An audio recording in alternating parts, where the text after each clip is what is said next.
I think I'm going to go with Nico.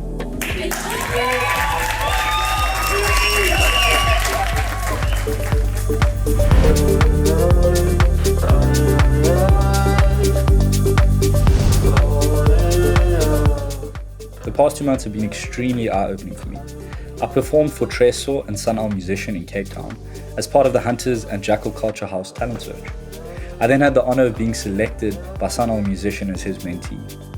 Today I'm going to delve into what I learned and my experience from working with him. I can see it's very precious for you. It's just not doing it because you can. You're really putting your soul in. So it started a while back when a friend of mine sent me an Instagram post by Hunters where you could enter this talent search.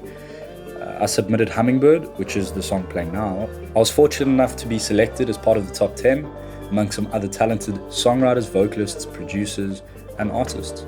It was extremely energizing to be in an environment like that with other artists and to explore new sounds and new styles.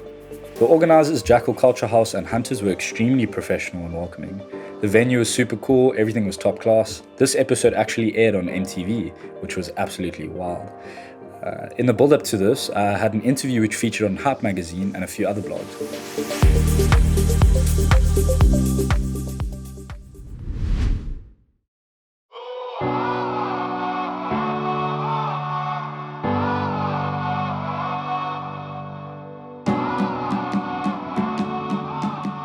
When I walked into AMP Studios, I got this Google vibe. The place was super colorful and it radiated this liveliness. Working with Sun was a completely different experience to what I was used to.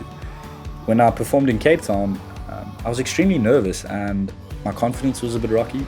But when I was in studio at AMP Studios with Sun, it was just so comfortable. He was such a calm and genuine person that the interaction just felt natural. And that's just a testament to his character. The studio that we actually worked in was upstairs. It had this huge mixing board, which just added this level of professionalism to the room. First off, I played a few projects I was working on, and Sun advised me, gave me some expertise on those. Towards the end of the session, we started writing a song and we got a basic foundation laid. It was super cool. He was kind of playing keys and I was laying kind of the rhythm and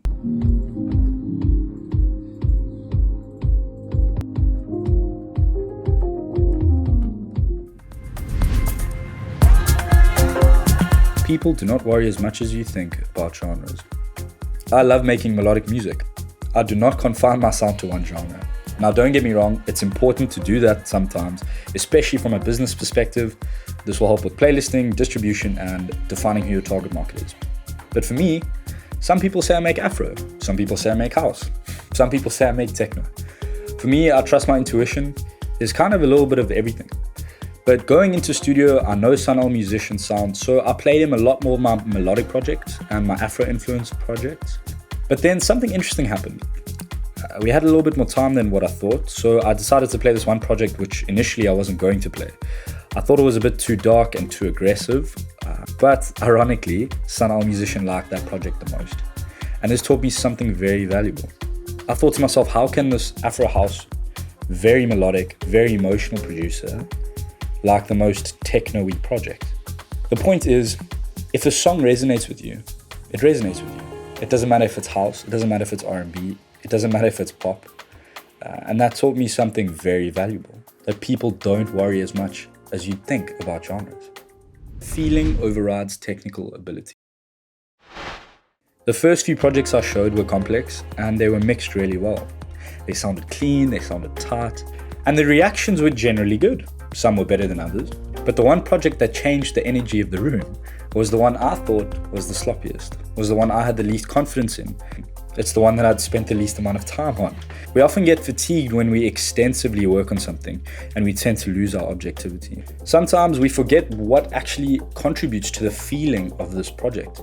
At the end of the day, listeners don't care if there's a modulation in bar 46 or if your kick's tuned to 45 hertz. What they will remember is if your song made them smile, if it made them sad, if it made them dance. And that is why feeling overrides technical ability for a listener. It's a long journey.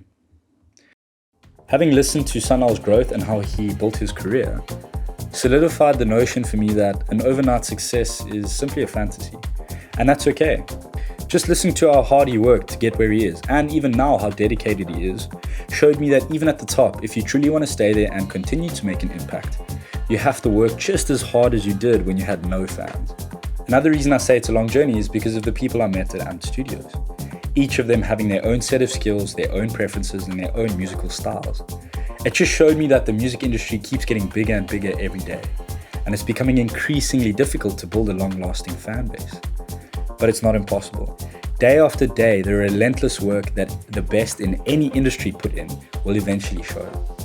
So keep working hard every day, and let's be in it for the long haul.